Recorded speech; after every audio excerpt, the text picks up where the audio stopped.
తెలంగాణ అస్తిత్వానికి ప్రతీక, తెలంగాణ ఆత్మగౌరవానికి ప్రతీక అయిన తెలంగాణ తల్లిని అక్కడే ప్రతిష్ఠించాలన్న ఉద్దేశంతో ఒక అద్భుతమైన ఐలాండ్ ను కూడా అక్కడ క్రియేట్ చేయడం జరిగింది. ఇదివరకు అది లేదు, ఐలాండ్ అక్కడే క్రియేట్ చేయడం జరిగింది. చేసి ఆనాడు దశాబ్ది ఉత్సవాల్లోనే నిర్ణయం తీసుకున్నాం అక్కడ తెలంగాణ తల్లిని ప్రతిష్ఠించాలని.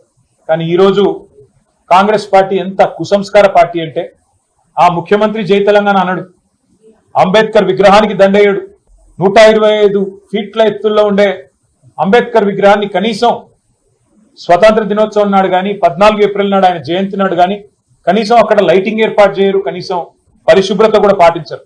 అమరజ్యోతి ఇంతవరకు కనీసం పర్యాటకుల కోసం ఓపెన్ కాలేదు. ఇంకా పైపెచ్చు ఇవన్నీ చాలదన్నట్టు ఏ రాజీవ్ గాంధీ గారు అయితే తెలంగాణ బిడ్డ అంజయ్యను అవమానించారో ఆ అంజయ్య గారి పేరు పక్కనే ఉండే పార్కుకు పెట్టిండి ఆనాడు ప్రభుత్వం.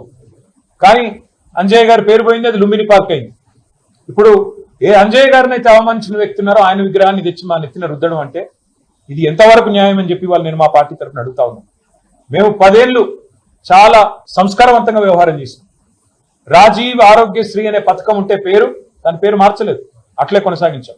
మా పేరు పెట్టుకోవచ్చు, ఇంకో పేరు పెట్టవచ్చు, కానీ మార్చలేదు. రాజీవ్ రహదారి అని స్టేట్ హైవే ఉంటే దాని పేరు కూడా మార్చలేదు. రాజీవ్ గాంధీ యూనివర్సిటీ అని IIIT బాసరకు పేరుంటే నాలెడ్జ్ యూనివర్సిటీ అని దాన్ని కూడా మార్చలేదు, కొనసాగించినాం. ఉప్పల్లో ఉండే అంతర్జాతీయ స్టేడియంకు రాజీవ్ గాంధీ స్టేడియం అని పేరున్నా దాన్ని కూడా కొనసాగించినాం తప్ప మార్చలేదు. అదే మాదిరిగా అంతర్జాతీయ విమానాశ్రయం పేరు రాజీవ్ గాంధీ అంతర్జాతీయ విమానాశ్రయం ఉన్నా దాన్ని కూడా కొనసాగించినాం తప్ప కుసంస్కారవంతంగా ఆలోచన చేయలేదు. కానీ ఇవాళ బాధతోనైనా చెప్పక తప్పడం లేదు.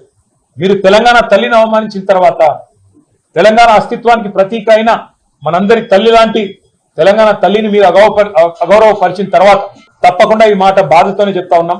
రాజీవ్ గాంధీ గారు మరి తెలంగాణకు ఆయనకు సంబంధం ఏందో నాకే తెలియదు. రాహుల్ గాంధీ దగ్గర మార్కులు కొట్టేయాలంటే మీ గాంధీ భవన్ లో పెట్టుకో, లేదా జూబ్లీహిల్స్ లో నీ ఇంట్లో పెట్టుకో, ఎవరు వద్దంటలేదు. కానీ ఇవాళ తెలంగాణ సెక్రటేరియట్ ముందు రాజీవ్ గాంధీ విగ్రహాన్ని పెట్టి ఏ కాంగ్రెస్ పార్టీ అయితే వందలాది మంది పిల్లల ప్రాణాలు తీసిందో ఆ కాంగ్రెస్ పార్టీ మళ్ళొక్కసారి క్రూర పరిహాసం ఆడే విధంగా తెలంగాణతో, తెలంగాణ అస్తిత్వాన్ని, తెలంగాణ ఆత్మగౌరవాన్ని దెబ్బతీసే విధంగా వ్యవహారం చేస్తా ఉన్నారు. మేము తప్పకుండా మాటిస్తా ఉన్నా మా తెలంగాణలోని అన్నదమ్ములకి, ఆడబిడ్డలకి, మన పోరాటమే అస్తిత్వ పోరాటం, ఆత్మగౌరవ పోరాటం. తప్పకుండా మనం మళ్ళీ తిరిగి వస్తాం. అది కాంగ్రెస్ వాళ్ళకు తెలుసు, మీకు తెలుసు, మాకు తెలుసు. 4 ఏళ్లలో మళ్ళీ కేసీఆర్ గారి నాయకత్వంలో తిరిగి తెలంగాణలో ప్రభుత్వం కూడా మనదే ఏర్పడుతుంది. ఏర్పడ్డ తర్వాత వెంటనే తప్పకుండా రాజీవ్ గాంధీ గారి విగ్రహాన్ని అక్కడి నుంచి సకల మర్యాదలతో తొలగిస్తాం.